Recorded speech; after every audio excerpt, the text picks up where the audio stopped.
कष्टकरी संघर्ष महासंघ महाराष्ट्र आणि महाराष्ट्र फेरीवाला क्रांती महासंघ यांच्या संयुक्त विद्यमाने आयोजित एक दिवसीय पद्मश्री नारायण सुर्वे कष्टकरी साहित्य संमेलन नुकतंच पुण्यामधील आकुर्डी येथील श्रमशक्ती भवन या ठिकाणी पार पडलं।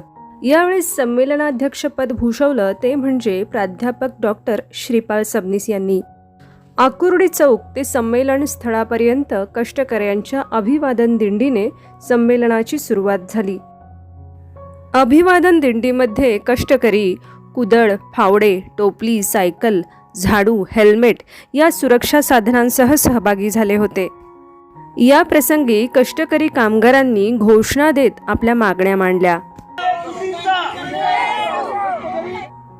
नारायण सुर्वे कला अकादमीचे अध्यक्ष सुदाम भोरे यांच्या हस्ते संमेलनाचे उद्घाटन करण्यात आले। ज्येष्ठ उद्योजक रंगनाथ गोडगे पाटील हे स्वागताध्यक्ष होते, तर ज्येष्ठ कामगार नेते शिवाजीराव खटकाळे, महाराष्ट्र साहित्य परिषद भोसरी शाखाध्यक्ष मुरलीधर साठे, माजी संमेलनाध्यक्ष तुकाराम धांडे, बांधकाम मजूर अर्चना कांबळे, नारायण सुर्वे यांच्या कन्या कल्पना घारे आणि जावई गणेश घारे, कष्टकरी संघर्ष महासंघाचे अध्यक्ष आणि मुख्य संयोजक काशीनाथ नखाते, महाराष्ट्र कामगार साहित्य परिषदेचे अध्यक्ष आणि मुख्य निमंत्रक पुरुषोत्तम सदाफुले, दिलासा संस्थेचे अध्यक्ष आणि मुख्य समन्वयक सुरेश कंक इत्यादी मान्यवर उपस्थित होते। एकंदरीत या कार्यक्रमादरम्यान महिलांची उपस्थिती ही लक्षणीय होती। संमेलनाच्या सुरुवातीला प्राची देशमाने हिने आता उठवू सारे रान या साने गुरुजींच्या कवितेचे प्रभावी सादरीकरण केले। शेतकऱ्यांच्या राज्यासाठी, कष्टकऱ्यांच्या राज्यासाठी लावू पणाला प्राण, लावू पणाला प्राण, आता उठवू सारे रान, आता पेटवू सारे रान। कष्टकरी संघर्ष महासंघाचे अध्यक्ष आणि मुख्य संयोजक काशीनाथ नखाते यांनी प्रास्ताविक सादर करताना संघटनेने आत्तापर्यंत सुमारे 2.5 लाख कामगारांना जेवण देण्याची व्यवस्था केली, त्याचबरोबर कामगारांचा संघटनेवरील विश्वास आणि एकजुटीतून आपण आपले हक्क प्राप्त करू शकतो अशी भूमिका यावेळेस मांडली। ज्येष्ठ साहित्यिक आणि समीक्षक त्याचबरोबर संमेलनाचे संमेलनाध्यक्ष प्राध्यापक डॉक्टर श्रीपाल सबनीस यांनी अध्यक्षीय मनोगत व्यक्त करत असताना श्रमाला जात धर्म नसतो, म्हणून सर्व महापुरुषांच्या विचारांची बेरीज करून नवी मानवतावादी श्रमसंस्कृती निर्माण झाली पाहिजे असा विश्वास या ठिकाणी व्यक्त केला। चला तर ऐकूया त्यांच्या अध्यक्षीय मनोगताचा काही भाग। कामगारांच्या संघटना ज्या संघटित आहेत त्यांच्याकडून कळत न कळत असंघटित कामगारांचं शोषण होतं काशीनाथ। तुम्ही असंघटित आहे ते संघटित आहे, त्यांचा दबाव गट आहे, तुमचा दबाव गट नाही। त्यांची राष्ट्रीय आणि राज्य पातळीच्या संघटना आहेत, तुमच्या छोट्या छोट्या गल्लीबोळातल्या संघटना आहेत। त्या एक कशा होती, निदान वर्षातून एक तरी संमेलन तुमचं एकत्र करा सगळ्या संघटना। पुढारी वेगळा असू द्या, कामगारांचं रक्त एक आहे, घामाचा थेंब सारखा आहे। तो असंघटित कामगारांच्या सर्व संघटनांचं एकत्रित फेडरेशन करून तुम्हाला सरकारवरती दबाव आणण्याचं काही करता येईल का पहा। समाजाच्या काळजातली वेदना सहवेदना जागृत करण्यासाठी तुम्हाला फक्त सरकारच्या विरोधी नव्हे, समाजाची संवेदना जागृत करण्यासाठी सुद्धा काम करावं लागणार आहे। आणि अशा परिस्थितीमध्ये आपण एकजूट करणं महत्वाचं आहे। औद्योगिकरण आणि खासगीकरणाच्या संदर्भात अनेक कामगार अजूनही अपूर्ण अशा प्रकारचं जीवन जगत आहेत। 93% श्रमिक हे असंघटित आहेत 100 पैकी, फक्त 7% कामगार संघटित। ही संख्या तुमची जी आहे ते 93% आहे। वेदनेचा डोंगर, वेदनेचा समुद्र किती मोठा आहे, पण ही तुम्हाला चॅलेंज आहे एकत्र येण्यासाठी, बळ निर्माण करण्यासाठी। महिलांचं प्रमाण त्यामध्ये 32% आहे। या 93% मध्ये 32%, 1 कोटी महिलांना वर्षातून 100 दिवसाचं सुद्धा काम मिळत नाही। 262 दिवस उपाशी राहते महिला, तिचं कुटुंब। सरकार काय गोट्या ठेवतं का आणि समाज का झोपला का? मांडलं अण्णाभाऊ साठेंनी श्रमाची आणि श्रमिकाची प्रतिष्ठा वाढवली आणि संबंध शिवाजी महाराजापासून लोकमान्य टिळकापर्यंतच्या महापुरुषांना वंदन त्यांनी केलं आणि बहुसंस्कृतिक एकतेचा संबंध बेरजेचा गोळकावा तरी अण्णाभाऊ साठे या ठिकाणी मांडला. या संबंध तुमच्या संस्थेच्या या संमेलनाच्या प्राथमिक भूमिकेमध्ये श्रमाला प्रतिष्ठा देणारा प्रत्येक महापुरुष बेरजेमध्ये आलेला आहे. आता एक धर्म पुरेसा नाही, एक महापुरुष पुरेसा नाही, सर्व महापुरुषांचं संवादी सामर्थ्य बेरजेमध्ये एकत्र करून नवी श्रम संस्कृती आपल्याला निर्माण करावी लागेल. संमेलनाच्या उद्घाटन सोहळ्याचे सूत्रसंवादक होते ते म्हणजे प्राध्यापक दिगंबर ढोकले. या प्रसंगी काही पुरस्कार प्रदान करण्यात आले, त्याचबरोबर काही विशेष सन्मानही देण्यात आले. मग यामध्ये ज्यांना नुकताच महाराष्ट्र शासनाचा कामगार भूषण पुरस्कार मिळाला ते कवी राजेंद्र वाघ यांचाही या ठिकाणी विशेष सन्मान करण्यात आला. हा सन्मान जरी राजेंद्र वाघ यांचा असला तरी संपूर्ण कामगारांचा हा सन्मान आहे. त्याचबरोबर डॉक्टर सुरेश बेदी यांना श्रम प्रतिष्ठा या पुरस्कारानं गौरवण्यात आलं. राजकीय साहित्यिक क्षेत्रातही मुक्त संचार त्यांचा आहे. स्थानिक प्रश्न सोडवण्यासाठी आंदोलन केलेली आहे. कामगार चळवळीमध्ये सहभाग आहे. डोनेशन विरुद्ध आंदोलन त्यांनी केलेलं आहे. नव्या समाजाची चाऊल हे साप्ताहिक त्यांचं आहे. कविता कथा नाट्य क्षेत्रात कार्यरत आहे. फिजिओथेरपीचं कॉलेजची स्थापना केलेली आहे. प्रिन्सिपल म्हणून कार्य केलेलं आहे. आणि सगळ्यात महत्त्वाचं कष्टकरी महिलांसाठी डॉक्टर सुदेश बेरी यांचं अतिशय उल्लेखनीय काम आहे. त्यांचा उचित असा सन्मान श्रम प्रतिष्ठा पुरस्कार देऊन या ठिकाणी होतोय. आपल्या कार्याला अधिकाधिक शुभेच्छा. श्री वासुदेवजी काळसेकर यांचाही या ठिकाणी विशेष सन्मान करण्यात आला. जिथे जिथे लोकांना गरज होती तिथे तिथे जेवण आणि किराणा मदत करण्यात आली. सोसायट्यांमध्ये अंतर्कुटुंब राहतात अशा बांधवांना 2 टाइम जेवण घरपोच देण्यात आलं. निराधार व्यक्तींनाही 2 वेळेचं जेवण कसं मिळेल याचं नियोजन करण्यात आलं. आणि सगळ्यात महत्त्वाचं मध्यमंत्र्यांच्या संस्थेला जेवण पुरवण्यामध्ये आदरणीय वासुदेव जयवंत काळसेकरांचा मोठा वाटा आहे. 15 वर्ष एकाच घरात काम करणाऱ्या आणि मुलांच्या शिक्षणाबरोबर स्वतःही शिक्षण घेणाऱ्या अलका पडवळ यांना यावेळी घरेलू कामगार हा पुरस्कार देऊन गौरवण्यात आले. अलका पडवळ यांच्या मनोगतादरम्यान संपूर्ण सभागृहातील वातावरण भावुक झाल्याचं पाहायला मिळालं. या पुरस्कारांव्यतिरिक्त हातगाडीधारक हा पुरस्कार तुकाराम माने तर रिक्षाचालक हा पुरस्कार गुरु बडदाळे यांना यावेळी प्रदान करण्यात आला. पुरस्कार वितरणानंतर पुरस्कार्थींना मुलाखत वजा प्रश्न विचारून बोलकं करण्याचा प्रयत्न महाराष्ट्र कामगार साहित्य परिषदेचे अध्यक्ष पुरुषोत्तम सदाफुले आणि कविवर्य भरत दौंडकर यांनी यावेळी केला. 15 ते 20 वर्ष एकेका घरामध्ये मी काम करते प्रामाणिकपणे म्हणून. कुठल्याही मोलकरीला 2 वर्ष 3 वर्ष 4 वर्ष ठेवतात. 15 ते 20 वर्ष काम केलं प्रामाणिकपणे, मुलं शिकवली नाही का ताई. गाडी चालवताना अभिमान वाटतो की आपल्याला 2 पैसे मिळतील, आपण काहीतरी कमवू, त्यावेळेस अभिमान वाटणार. ज्यावेळेस आपण कामच करत नाही, कष्टच करत नाही, अभिमान वाटणार. मला एक असा आजचा कार्यक्रम मध्ये अभिमान वाटतो की भरपूर मोठ्या लोकांना पुरस्कार भेटलेला मी पाहिलेला आहे, पण आपण एक रिक्षा चालक, हातगाडीवाले, घरेलू कामगार यांना पुरस्कार मिळालेला मी पहिल्यांदा बघतो. मला अभिमान पण वाटतो. मला अभिमान आहे मी महाराष्ट्रात आहे. मला अभिमान आहे मी रिक्षा चालक आहे. मला अभिमान आहे मी रिक्षा चालक आहे. कष्टकरी संघर्ष महासंघाचे अध्यक्ष आणि मुख्य संयोजक काशीनाथ नखाते यांनी यावेळेस काही काळासाठी कार्यक्रमाची सूत्रे आपल्या हातात घेतली. काबाड कष्ट करून आपल्या एका मुलीला CA पर्यंत शिकवणाऱ्या आणि दुसऱ्या मुलीला MBBS करायचे आहे म्हणून तिच्या पाठीशी खंबीरपणे उभ्या राहणाऱ्या मनीषा हाके यांचा यावेळेस विशेष गौरव करण्यात आला. त्याचबरोबर बचत गटातील काही महिलांचाही या ठिकाणी विशेष सत्कार करण्यात आला. त्या डाके चौकातल्या कामगार नाक्यावरती जाऊन रोज वेगवेगळ्या ठिकाणी काम करतात आणि त्यांची मुलगी लातूर येथे MBBS करते आहे.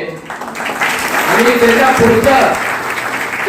पुढचा आपला जो डायलॉग होता की कोण मंत्र देत नाही घेतल्याशिवाय राहत नाही, तो प्रत्यक्ष आपण इथं करून दिला. त्यांच्या मुलीसाठी मागच्या वर्षी MBBS साठी 1 लाख रुपये आणि आताच 1 लाख रुपये असे 2 लाख रुपये त्यांना आपण मिळवून दिलेले आहेत. त्यांचा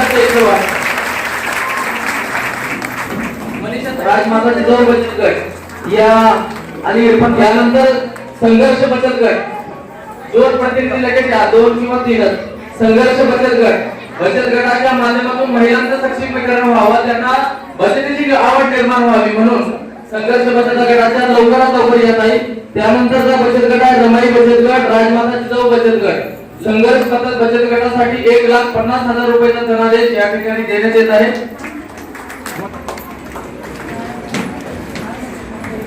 इरफानबाई चौधरी यांना 20,000 रुपयाचा चेक, म्हणजे हे कोरोना कालावधीमधून सावरण्यासाठी हॉकर्स जे आहेत, फेरीवाले पथारीवाले यांच्यासाठी लोन सिस्टीम आहे. पण हे 10,000चं 20,000, 20,000चं 50,000 अशा पद्धतीने त्याची वाढ झालेली आहे. तर आपण आपल्याला ज्या सुविधा आहे त्या सुविधाच्या माध्यमातून प्रत्येकी 10,000 असा 18 रमाई बचत. यानंतर इरफानबाई चौधरी शेवटचा चेक, त्यानंतर पुढचे कार्यक्रम पुढे.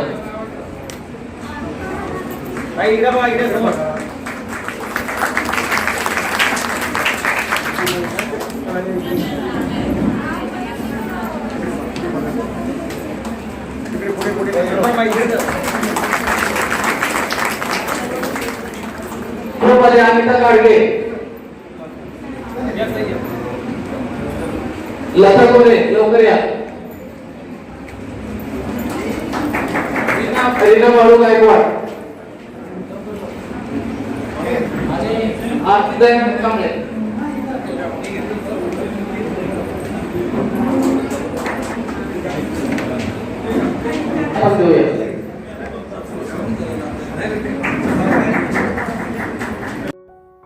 उद्घाटन सोहळ्यानंतरचं पहिलं सत्र होतं ते म्हणजे मुलाखतीचं, आयुष्याची वाट तुडवताना.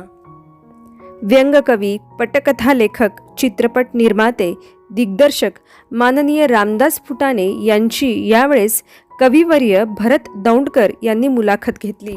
तुम्ही तुमच्या कामाशी प्रामाणिक असाल आणि तुमचा स्वतःच्या मनगटावर विश्वास असेल तर यश तुम्हाला नक्की मिळेल, हे उद्गार त्यांनी मुलाखती दरम्यान कामगारांना उद्देशून काढले. एक लक्षात ठेवलं होतं की तुम्ही तुमच्या कामाशी प्रामाणिक असाल तर तुम्हाला ही काळजी करण्याची गरज नाही. सगळे दिवस बदलतात, सगळ्या कामगारांचे दिवस बदलतील, सगळ्या कामगारांची मुलं बाळं उद्या चांगल्या जागेत राहतील, चांगल्या ठिकाणी राहतील.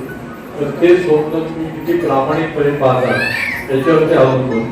त्याचं नुसतेच माझी 4 पोरे 4 हॉटेलमध्ये कामाला गेली, मी घरी बसून काही अशी भूमिका असता कामा त्या ठिकाणी.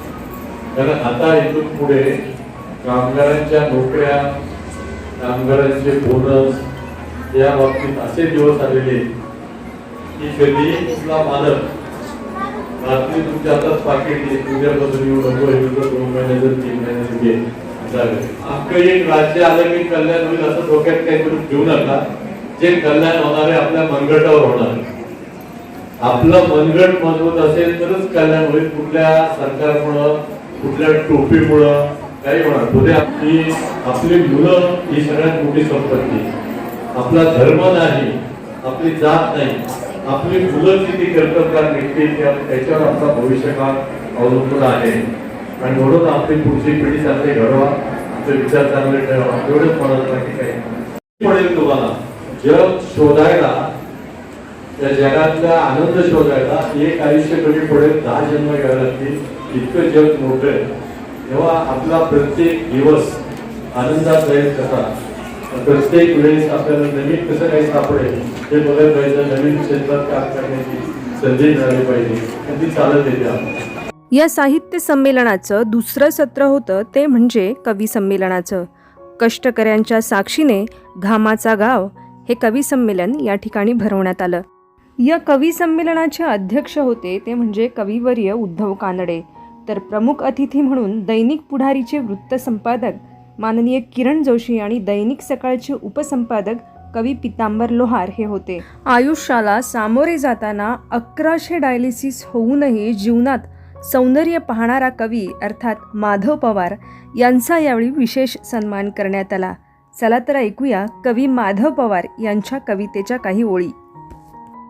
तुझ्या स्वर्गाहून मला माझी झोपडीच बरी, तुझ्या स्वर्गाहून मला माझी झोपडीच बरी, तिच्या काळजात नांदे गाथा आणि ज्ञानेश्वरी, तिच्या काळजात नांदे गाथा आणि ज्ञानेश्वरी.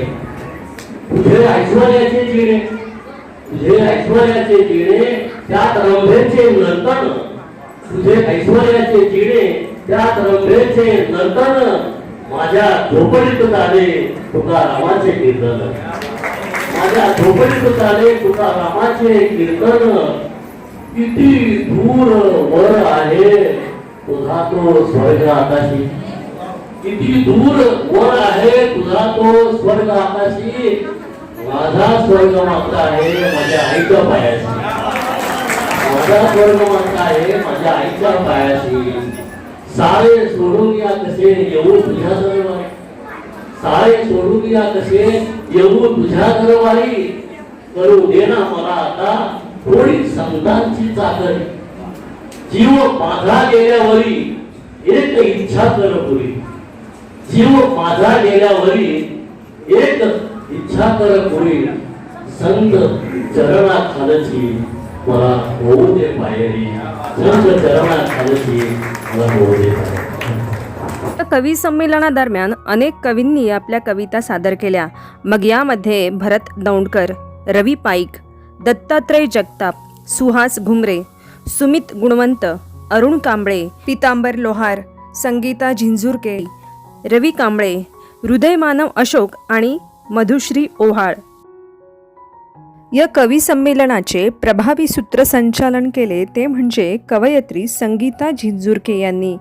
चला तर ऐकूया काही कवींच्या कविता. बापा आरामी बखळ, बापा आरामी बखळ बरी आश्चर्य इमानी, बापा आरामी बखळ बरी आश्चर्य इमानी. साऱ्या जिंदगीत त्याने नाही केली हो बेमानी, नाही केली हो बेमानी. त्याने पाठीवर किती, त्याने पाठीवर किती सारे झेलणारे होऊन, त्याने पाठीवर किती सारे झेलणारे होऊन त्याच्या घामाच्या धारेनं कशी भाग्यानं तहान. बाप डोंगरी नांदतो, बाप डोंगरी नांदतो, तापलेल्या आभाता, तापलेल्या आभाता भारता, तापलेल्या आभाता फेक डोक्याला गुंडाळ. बाप डोंगरी नांदतो, कोण दरीत उतरून बाप आग्याच्या शेंड्यावर. एक पुरुष म्हणून तुझ्याकडे पाहताना काहीच माझं घडघडतंय, नराधम वासनाधीन असंच काहीतरी तुझं मन बडबडतंय. ऐकल्या होत्या तू मदतीच्या हाका आणि वेदनांचे चित्कार, ऐकल्या होत्या तू मदतीच्या हाका आणि वेदनांचे चित्कार. चंडासारखा गप्प राहिलो होतो तुझ्यावरती होताना बलात्कार. मग साहजिकच तुझ्या नजरेत माझी प्रतिमा मल्लिक झाली. मग साहजिकच तुझ्या नजरेत माझी प्रतिमा मल्लिक झालीये. पण तूही सोडून सभ्यता या चंगळवादात तल्लीन झालीये.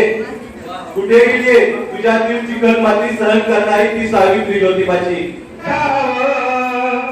रोज देशात चालतो हा भाकरीचा डाव, रोज देशात चालतो हा भाकरीचा डाव. मनुष्याचा देश त्याला काय जावं पोर, भागाने घेऊ पाषाणाला त्यांनी बनविले थोर, भागाने घेऊ पाषाणाला त्यांनी बनविले थोर. भामट्यांशी यादगिरी टाळ मित्रा, भामट्यांशी यादगिरी टाळ मित्रा. मोजके खंबीर साथी पाळ मित्रा, भामट्यांशी यादगिरी टाळ मित्रा. नम्र भावे एवढे पाहिजे त्या निंदकांची, झोप मोडली पाहिजे त्या निंदकांची. मी सुखाचा मार्ग माझा शोधताना, मी सुखाचा मार्ग माझा शोधताना, मी सुखाचा मार्ग माझा शोधताना, भेटली मज तत्व सारी गौतमाची, भेटली मज तत्व सारी गौतमाची, भेटली मज तत्व सारी. मग आजही कोणी कोणी समोर आली आणि कोणाला लागली हे शब्द आठवतात, पण माय हेच 4 शब्द समजा पोरायला घेतले असते तर खाली मान घालून कुठवर आता चालायचं, खाली मान घालून कुठवर आता चालायचं. भेगावी धुळकावून गुलाबासारखं नाही राहायचं. हो, मला माणूस म्हणून जगायचंय. कसल्या देशमुधारा मुक्त मिळालं थारुळ साचलं संसार भिजलायचा, मुक्त मिळालं थारुळ साचलं संसार भिजलायचा. मागे सारी जळून गेली गारपिटीने, पानं सारी जळून गेली काळी कवली झाडाला, आणि उभ्या पिकाला आडवं केलं मातीनं ठेवली बुडाला. या भार सांगलं भुईशी बांधलं, या भार सांगलं भुईशी बांधलं, फेकून माती गारा आणि मुक्त गाळालं थारुळ साचलं संसार भिजलाय सारा. आर तुटला सामान कुठल्याचं कसलं देशमुधारा. कवितेचे शीर्षक आहे ठेचा भाकरी. माझी ठेचा भाकरी तरीही खुश मी गडी, आनंदाने खातो मी ठेचा भाकरी, माझी ठेचा भाकरी. आशेच्या आरळीनं उठतो सकाळी, नव्या स्वप्नांची घेऊन झळाळी, घेऊन झळाळी. उगवत्या सूर्याचा आशिष चिरी, आनंदाने खातो. कवी संमेलनाचे अध्यक्ष कविवर्य उद्धव कानडे यांनी माझ्या आयुष्यातील हे कवी संमेलन एखाद्या स्मारकासारखेच आहे असे उद्गार काढत असतानाच त्यांनी घाम गाळणाऱ्यांनीच खऱ्या अर्थानं सत्याचा शोध घ्यायचा असतो हे या ठिकाणी सांगितले आणि त्यानंतर घट्टा ही कविता सादर करत उपस्थितांची दाद मिळवली. माझ्या जीवनातलं सगळ्यात मोठं स्मारक म्हणजे आजचं कष्टकरी साहित्य संमेलन आहे. तुम्ही आहात जे घाम गाता त्यांना सत्य कळू शकतं. सत्याचा शोध दुसरा कोणी घ्यायचा नसतो, घाम गाळणाऱ्या माणसाने घ्यायचा असतो. कारण साने गुरुजीने एक प्रश्न विचारला होता, जगात सगळ्यात पवित्र पाणी कोणतं? तेव्हा साने गुरुजींनी उत्तर दिलं, गंगेचं पाणी तर पवित्र आहेच आहे, पण गंगेच्या पाण्यापेक्षा आपल्याला जन्म देणाऱ्या आपल्या आईच्या डोळ्यातलं पाणी जास्त पवित्र आहे. आणि आईच्या डोळ्यातल्या पाण्यापेक्षा कष्ट करणाऱ्या माणसाच्या घामाचं पाणी जगात जास्त पवित्र आहे. या पवित्र पाण्यामध्ये नहाण्याची संधी तुम्ही मला दिली, अध्यक्ष म्हणून मला बोलावलं. जगातलं पहिलं हे कवी संमेलन आहे घामाचा गाव. घामाचा गाव या नावाने कधीही कवी संमेलन माझ्या तरी पाण्यात नाही. मला संधी दिली त्याबद्दल धन्यवाद देतो. हे करता पण एकाच दिवशी सासवाने सून विधवा होता तेव्हा कसा घट्टा पडला असेल बघा. घट्टा पडला घट्टा बाई काळ झाला घट्टा. कुठं पडला घट्टा? हाताला नाही. घट्टा पडला घट्टा बाई काळ झाला घट्टा.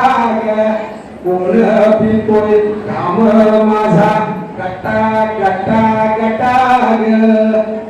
साहित्य संमेलनाचं शेवटचं सत्र होतं ते म्हणजे चर्चासत्र आणि याचा विषय होता कष्टकऱ्यांच्या जीवनात नवी पहाट केव्हा उगवेल. या चर्चासत्राचे अध्यक्ष होते PCB न्यूज चॅनलचे संपादक माननीय अविनाश चिलेकर. तर प्रमुख अतिथी होते मानव संसाधन डायनोमर्क कंट्रोलचे उपाध्यक्ष माननीय सूर्यकांत मुळे आणि दैनिक प्रभातचे वरिष्ठ उपसंपादक माननीय सूरज व्यास. या चर्चासत्रामध्ये अनेक मान्यवर सहभागी झाले होते. मग यामध्ये नागरी हक्क सुरक्षा समितीचे अध्यक्ष मानव कांबळे, MPC न्यूजचे संचालक अनिल कातळे, दैनिक लोकमतचे उपसंपादक विश्वास मोरे, दैनिक सकाळचे सहयोगी संपादक जयंत जाधव, दैनिक पुढारीचे उपसंपादक नंदकुमार सातुर्डेकर, राष्ट्रीय श्रमिक एकता महासंघाचे अध्यक्ष किशोर ढोकले आणि सामाजिक कार्यकर्ते मारुती भापकर. या चर्चासत्राचे सूत्रसंवादक होते साहित्यिक आणि निवेदक श्रीकांत चौगुले.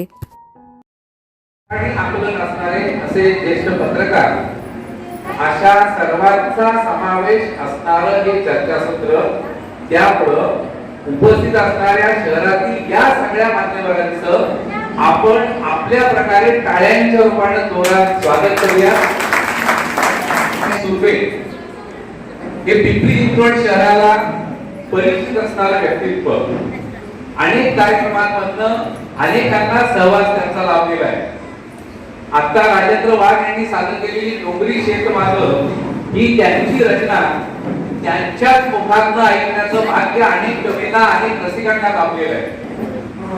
कामगार चळवळीची कष्टकऱ्यांची त्यांची नाळ होती आणि कष्टकरी वर्गातच ते वाटले होते. इतकंच नाही तर लाल पावटा कलापथकामध्ये त्यांनी प्रत्यक्ष रूपाने काम केलं आणि त्या लाल बावटा कलापथकाच्या माध्यमातून डोंगरी शेतमाग हे गाणं महाराष्ट्रभर परिचित झालं. तर कामगार चळवळीशी कष्टकऱ्यांशी नातं असलेलं आणि कष्टकरी वर्गावर लेखनच नुसतं नाही तर चळवळीत प्रत्यक्ष सहभाग असणारं नारायण सुर्वे हे फार मोठं व्यक्तित्व आणि त्या व्यक्तीच्या नावाने आज हे संमेलन होत आहे ही आनंदाची गोष्ट आहे. त्या ठिकाणी नारायण सुर्वे तुमच्या आयुष्यावरच्या लेखांमध्ये काही बोलणार नाही, त्या अंगात पुरवणार नाही, तर तुम्हाला तुमचा अंगात पुरवावा लागेल, तुम्हाला स्वतंत्रपणे उभं राहावं लागेल, तुम्हाला संघटित व्हावं लागेल आणि तुमच्या संघटनेच्या बळावरती त्या शासन व्यवस्थेला, त्या न्याय व्यवस्थेला, त्या समाज व्यवस्थेला, त्या सांस्कृतिक ठेकेदारांना, त्या धार्मिक ठेकेदारांना, त्या कामगार चळवळीची दलाली करणाऱ्यांना या सगळ्या लोकांना जागेवर आणण्याचा प्रयत्न आपल्याला करावा लागेल. तर आपल्या आयुष्यामध्ये एक नवीन पहाट ज्या आपण म्हणतो पहाट उगवण्याची संधी मला दिसते. तेवढा त्या ठिकाणी या ठिकाणी मानतो. असा लढाऊपणा जसं मानवजींनी सांगितलं की भविष्यामध्ये आपल्याला आपल्यातली लढाऊ वृत्ती बांधावी लागेल तर आपण त्यांना वाटू शकतो.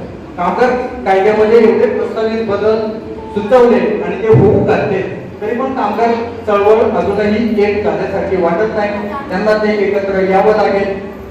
कामगार एकत्र आले तर काय करू शकतात याचे अनेक उदाहरण आहेत.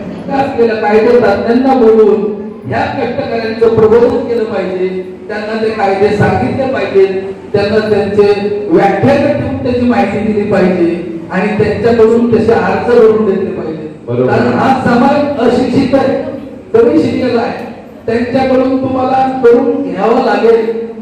अनेक सूचना करत आणि तदनंतर देश स्वातंत्र्य प्राप्तीनंतर कामगारांनी आपल्या रक्ताचं पाणी करून रक्त सांडून 44-45 त्यांच्या न्याय हक्काचे कायदे बनवून ते कायदे पूर्णपणे मोडून आता 4 संहितेमध्ये त्याचं रूपांतर होते आणि कामगारांच्या वर मोठ्या प्रमाणात पिळवणूक आणि अत्याचार त्यामुळे होणार आहे. त्याच्यात किशोर ढोकलेची पुढे ते मांडतील. पण अशा प्रकारचे कायदे एका बाजूला होत आहेत. कोरोना महामारीचं संकट आपल्या देशावर आलं आणि त्यामधून हा जो कष्टकरी वर्ग आहे तो कष्टकरी वर्ग त्यांची अन्न सुरक्षा आणि ते सगळं आता जे चाललेलं आहे मोदींच्या काळामध्ये, मोदी सरकारच्या काळामध्ये अन्न सुरक्षेच्या माध्यमातून 2 रुपये किलो गहू आणि 3 रुपये किलो तांदूळ आधी मोफत मिळते. मात्र कृषी कायदे जे 3 आले होते मोदींनी जे आणले होते त्याचा मुख्य उद्देश तो आहे की हे जे अन्न सुरक्षा आणि रेशनवरती या कष्टकऱ्यांना जे काही गव्हाचे तांदूळ आज मिळते त्या कायद्याची जर अंमलबजावणी झाली तर पुढच्या काही महिन्यात वर्षात हे सगळं अन्न सुरक्षाचं कवच जे आहे तेच त्यामधून नष्ट होईल का काय हल्ला जातोय, हल्ला जात नाही म्हणताय, चोरला जातोय, त्यांचे ईएसआयचे पैसे चोरले जात आहे, ही अवस्था आजची आहे. आणि 12 तासाचं काम काढून घेतलं जातंय. तुला जर कंत्राटी कामगार म्हणून काम करायचं असेल एखाद्या कारखान्यामध्ये तर त्याला सांगितलं जातं 12 तास काम करणार का, पगार फक्त 8 तासाचा मिळत. आणि असं म्हणून आजचा कंत्राटी कामगार संपूर्ण उद्योगामध्ये काम करण्याला दिसून येतो. दुर्दैव आहे की अनेकांना थोडस हे होतं की कारखान्याच्या कामगारांना कुठेतरी कायदे आहेत. गेले कित्येक दिवस मी सुद्धा आम्ही कित्येक वर्ष त्यासाठी बांधतो, परंतु इतक्या अवस्था सरकारी यंत्रणेची अशी झालेली आहे की जे कामगार कायद्यांचं जे कवच ज्या कामगार कायद्यांच्या द्वारे कामगारांना एक कायद्याचं इम्प्लिमेंटेशन होत असतं. कारण की तिथं अशा प्रकारची परिस्थिती नंबर 1 मनुष्यबळ कमी, वेळ कमी म्हणून मी फटाफट ओळखतोय. नंबर 2 म्हणजे प्रचंड मोठ्या प्रमाणात भ्रष्टाचार. नंबर 3 म्हणजे जे राजकीय सत्ताधारी पक्ष आहे त्यांचं वर्चस्व. आणि ह्यामुळं कामगारांचे जे कायदे आहेत त्याची अंमलबजावणी जवळपास 95% होतच नाही, 95% कारखान्यामध्ये होत नाही. ही सत्यस्थिती आहे. आज जर तुम्ही पाहिलं तर अनेक कारखान्यांमध्ये आज सुद्धा 100% कंत्राटी कामगार आहेत आणि आता कंत्राटी सुद्धा नकोय. नुकतंच आता गेल्या काही महिन्यांपूर्वी आपले राज्य सरकारने आणि आतापर्यंत मोदींनी कायदे बदल केला म्हणून आम्ही ओरडत होतो, आज सुद्धा ओरडतोय. परंतु काही दिवसांपूर्वी नवाब मलिकांचा एक गॅर आला. त्या गॅरमध्ये काय केले 25% प्रशिक्षणार्थी बघायचे आणि कंपल्सरी करायचे राज्य सरकार. लक्षात घ्या, अतिशय महत्वाचा मुद्दा आहे, तुम्हाला एक नाही बरं. हजारो रुग्णांनी त्या ठिकाणी लाभ घेतला, बेड बाकीच्या खाजगी हॉस्पिटलला मिळत नव्हते. मात्र त्या ESR हॉस्पिटलचं एक वरदान म्हणून आपल्या शहराला लाभ झाला. हे या ठिकाणी एक मुद्दा आणखी मांडायचा आहे. कसं आहे, एखाद्या शहराला स्वच्छ भारत अभियानमध्ये क्रमांक आणायचा आहे. कष्टकऱ्या शपथ घे कार्याची, नको पाणी उलटू इतिहासाची, गरज नाही आता त्याच तगण्याची. वर्तमान आहे भविष्याचा पाया, सांगड घाल वेळ आणि काळाची, करामत दाखल तुझ्या बुद्धीची, कार्य केली आहे उज्ज्वल भवितव्याची. सगळ्यांनी सगळं मांडलेलं आहे, मी थोडं वेगळं बोलणार आहे. पाठ कधी होईल मला माहित नाही, पण चालणं मात्र नक्कीच फुटले. पाठ कधी होईल माहित नाही, चालणं नक्कीच फुटलेलं आहे. कारण या विश्वामध्ये मानवाची निर्मिती, मानवाच्या गरजेसाठी निर्माण झालेलं एक काम. या विश्वामध्ये 2 प्रकारची काम करणारी माणसं आहेत. चांगलं काम करणारी माणसं आणि काम चांगलं करणारी माणसं. आपण मी खराच भाग्यवान आहे, आपण सर्वजण चांगलं काम करणारी माणसं आहात. काम चांगलं करणारी माणसं तुम्ही आहात आणि चांगलं काम करणारी माणसं वेगळे. माझ्या आयुष्यामध्ये माझ्या भविष्यासाठी मला जे जे काम मिळतं ते चांगलं काम करणारे आपण सर्वजण आहात. अविनाश चिलेकर यांनी आपल्या अध्यक्षीय मनोगतातून रक्तरंजित क्रांती झाल्याशिवाय कष्टकऱ्यांच्या जीवनात नवी पहाट उगवण्याची शक्यता नाही, अथवा राजकीयदृष्ट्या प्रगल्भ झालेले असंघटित कामगार आणि सच्चे कामगार नेते यांच्या समन्वयातून कामगारांचे जीवन समृद्ध होण्याची आशा मात्र नक्की आहे, असं मत या ठिकाणी व्यक्त केलं. होणार नाही हे मी थोडं बरफट बोलतो. त्यावेळेस हे विधान नानासाहेब कोरेंनी केलं होतं. मला ते आता सत्य दिसायला लागलेलं आहे.